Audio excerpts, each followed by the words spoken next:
a jornada do seu usuário, a jornada do seu seguidor, a gente não consegue entender como mensurar cada uma dessas etapas. Por quê? Porque para cada uma dessas etapas a gente tem um formato específico dentro do Instagram que é melhor ali na estratégia de conteúdo, né? E qual é essa jornada do cliente? A primeira etapa dessa jornada do cliente é a descoberta, que é onde a gente precisa colocar o nosso perfil no radar das pessoas. As pessoas que não conhecem a gente, que não seguem a gente e, principalmente, que ainda não são clientes. Então, nessa primeira etapa é a principal, porque é a primeira etapa onde a gente vai fazer com que pessoas qualificadas dentro do nosso público-alvo descubram que a gente existe e passem a nos seguir.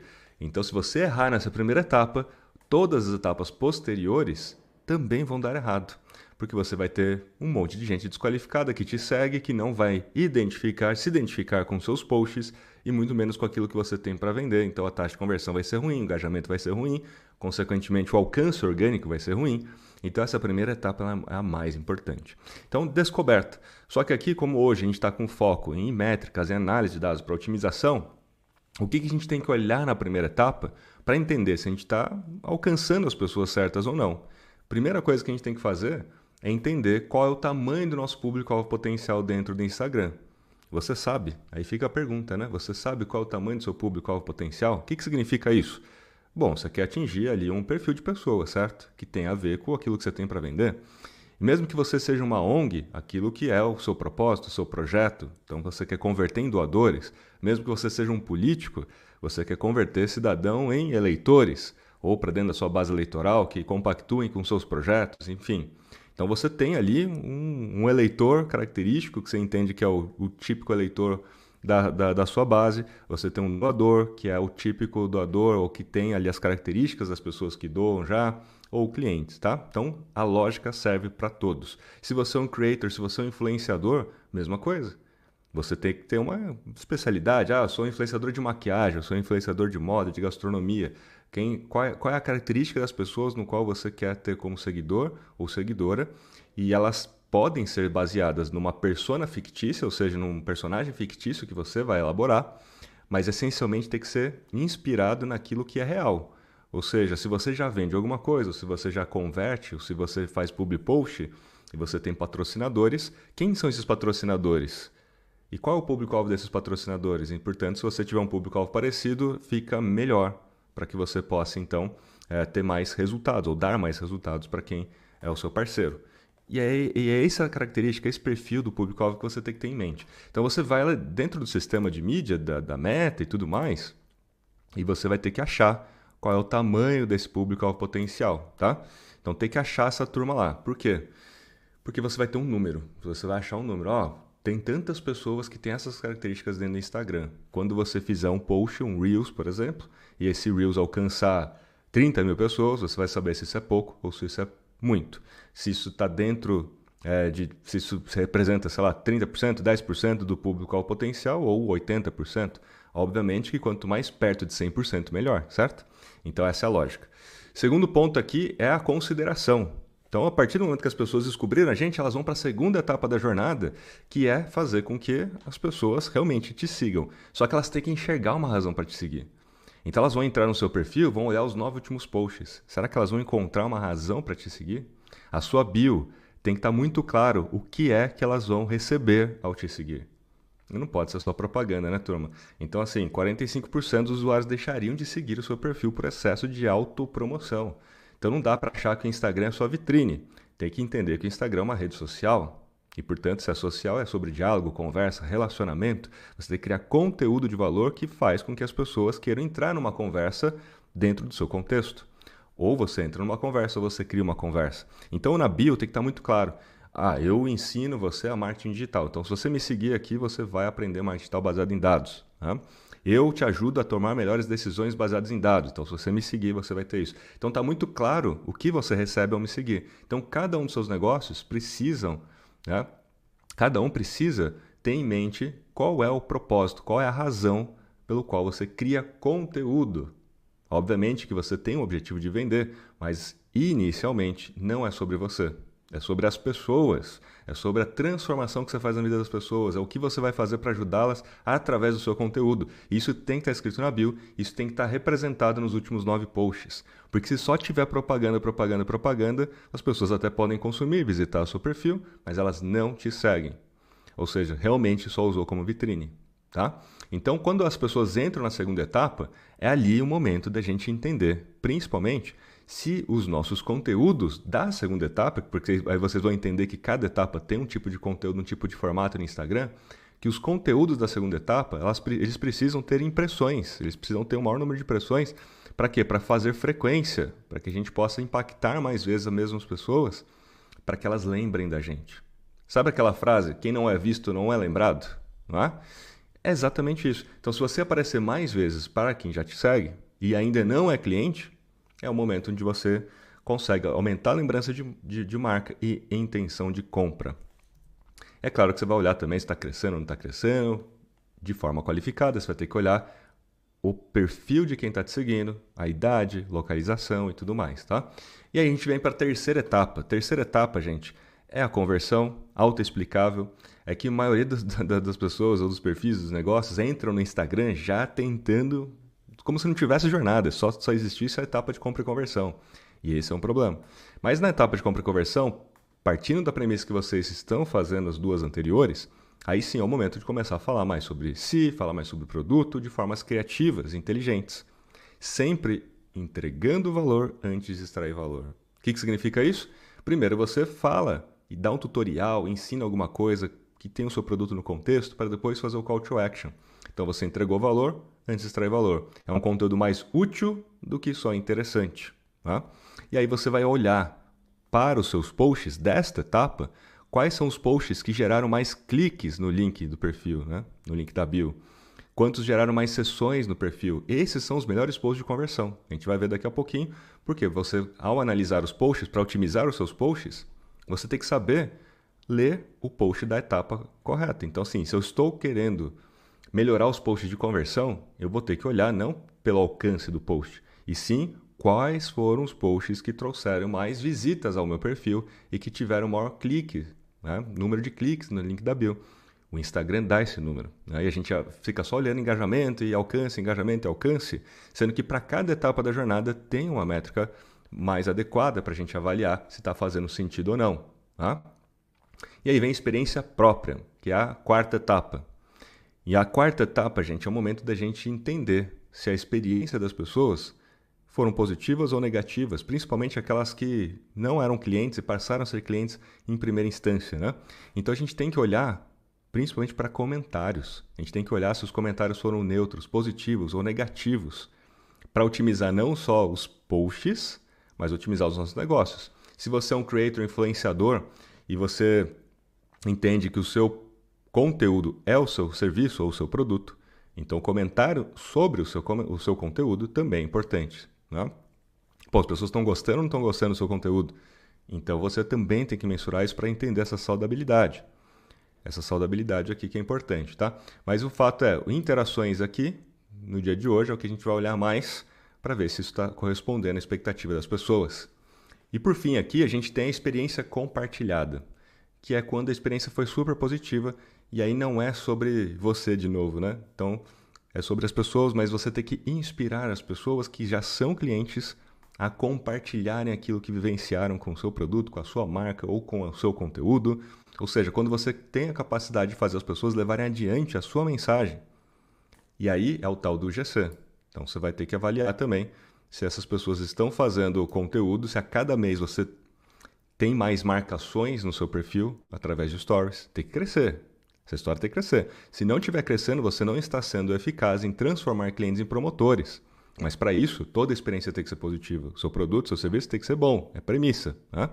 Então você tem que olhar o número de menções mês a mês se isso está crescendo. Se estiver crescendo, é um baita de um sinal de que vocês estão fazendo as etapas anteriores de forma correta. Legal?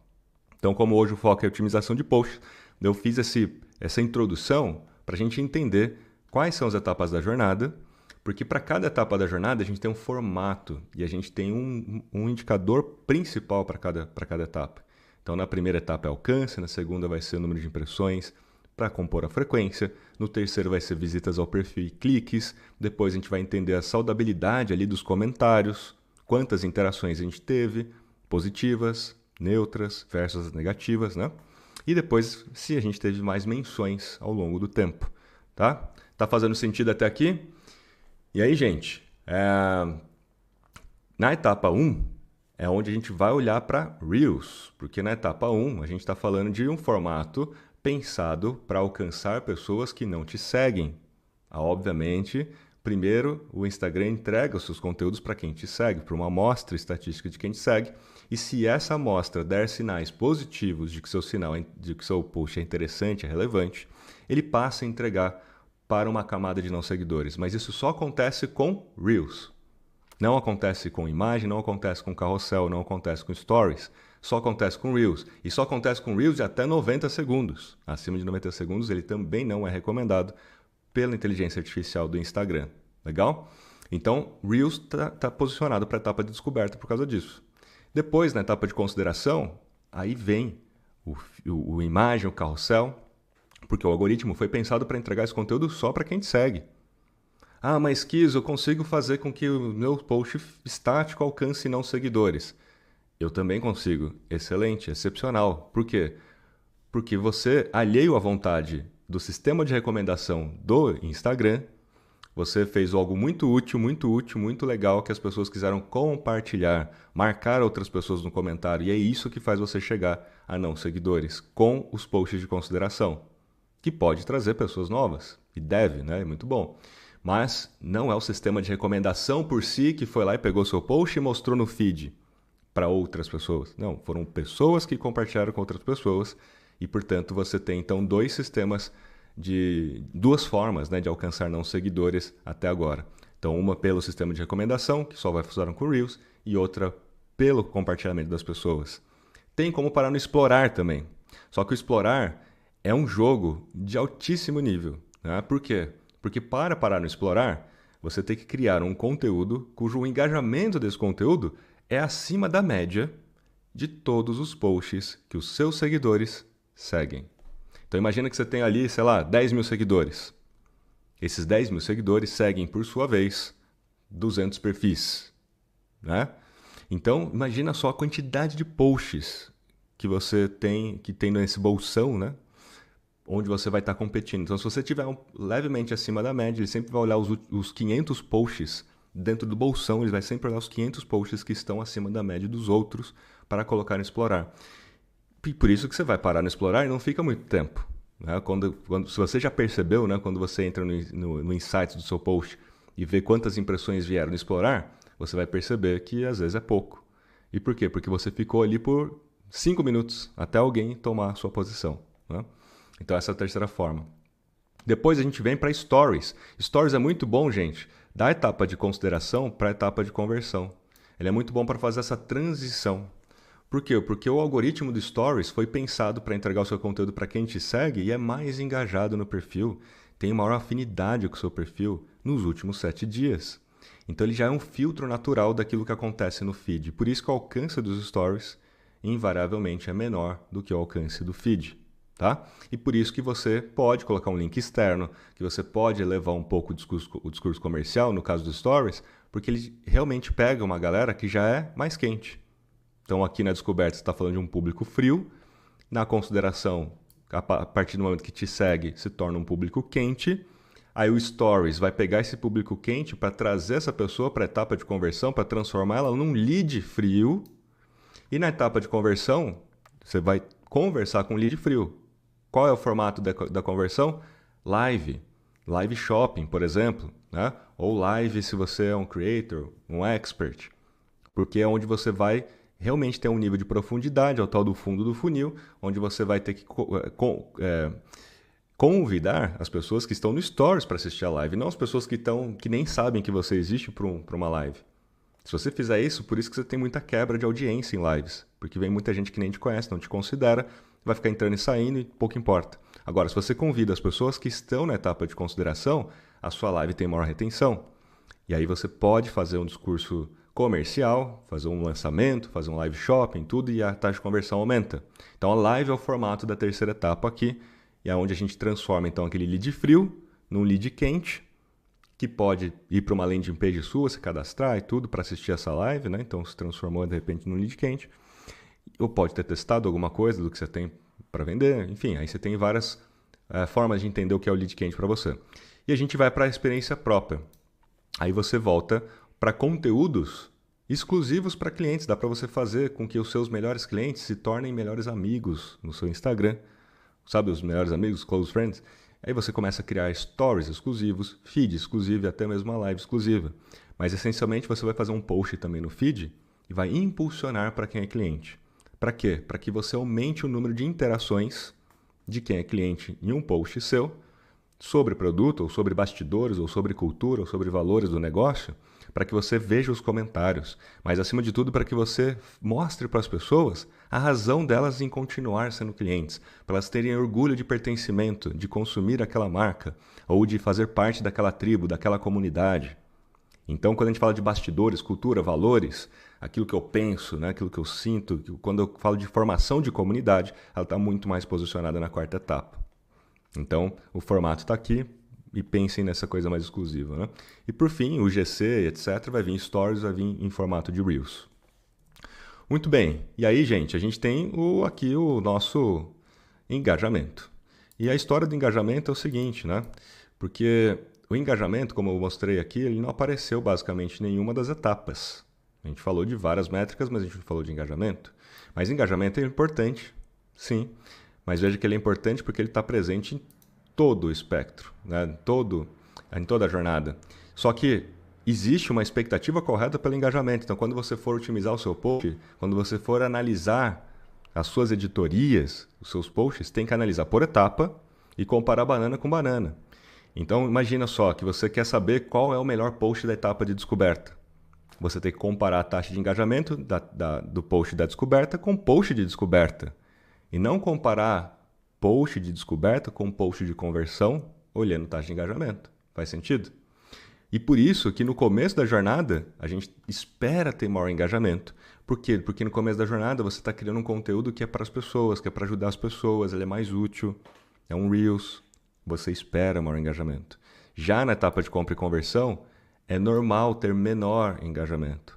Por quê? Porque se você está levando o discurso comercial, não é o engajamento que importa mais nesse sentido, e sim se a conversão está acontecendo. Se você tiver com uma baixa taxa de engajamento, mas a taxa de conversão aumentou, portanto, você está alcançando as pessoas certas, mas não necessariamente precisa engajar elas. Você precisa ter clique, você precisa ter conversão. E se isso estiver acontecendo, está tudo certo. Então você sabe analisar, de fato, os conteúdos por etapa. Não fica comparando tudo só por taxa de engajamento ou só por alcance. Então perceberam que cada etapa tem um indicador principal e a taxa de engajamento ele é um termômetro para a gente entender se o nosso conteúdo tem ressonância ou não, sabendo que tem uma expectativa para maior engajamento ou menor engajamento de acordo com as etapas. Turma,